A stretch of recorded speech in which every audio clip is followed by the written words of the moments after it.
The European Commission has concluded that there is no longer a clear threat to the rule of law in our country within the meaning of Article 7 of the Treaty on the European Union. What has changed in Poland since 2017, when the procedure was introduced, since no changes to the law have come into force so far? The European Commission says it's all about Poland's commitment to solve problems. And many experts say that it was first and foremost about having a change of government, with Donald Tusk as Prime Minister. The question is whether such commitments can be demanded from Poland by the European Commission.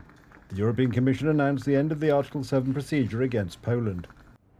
Poland has launched a range of legislative and non-legislative measures to address concerns about the independence of the judiciary, has recognised the primacy of the EU law, and is committed to implementing all judgments of the Court of Justice of the European Union and the European Court of Human Rights regarding the rule of law, including judicial independence.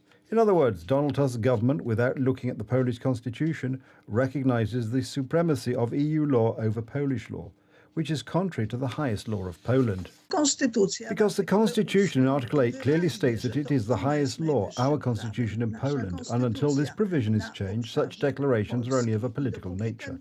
However, they have absolutely no binding force.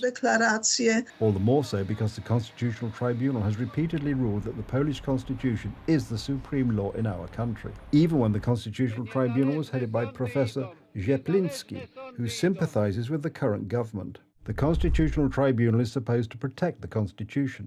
Against this background, there may potentially be a conflict between the decisions of the Constitutional Tribunal and the Court of Justice. Taking into account the above, it should be stated that also due to the content of Article 8.1 of the Constitution, the Constitutional Tribunal is obliged to do so, understanding its position that in fundamental matters of systemic importance, it will retain the position of Court of the Last Word in relation to the Polish Constitution. Constitutional tribunals or their equivalents ruled similarly in other European Union countries: France, Spain, Italy, Denmark, the Czech Republic, Romania, and even in Germany, when in 2004 they wanted to introduce a constitution for Europe. This provision has not entered into force, though now no EU official has the right to demand from the state a declaration of recognition of the superiority of European law over the national constitution. For now, the government's declaration is a typically political declaration, addressed to Brussels in a rather camouflaged way. The public didn't really know about it, so I think that this issue is very sensitive for those in power, and that's why they do it in the form of a declaration. And Brussels, currently the European Commission, accepts this declaration and thinks everything is fine.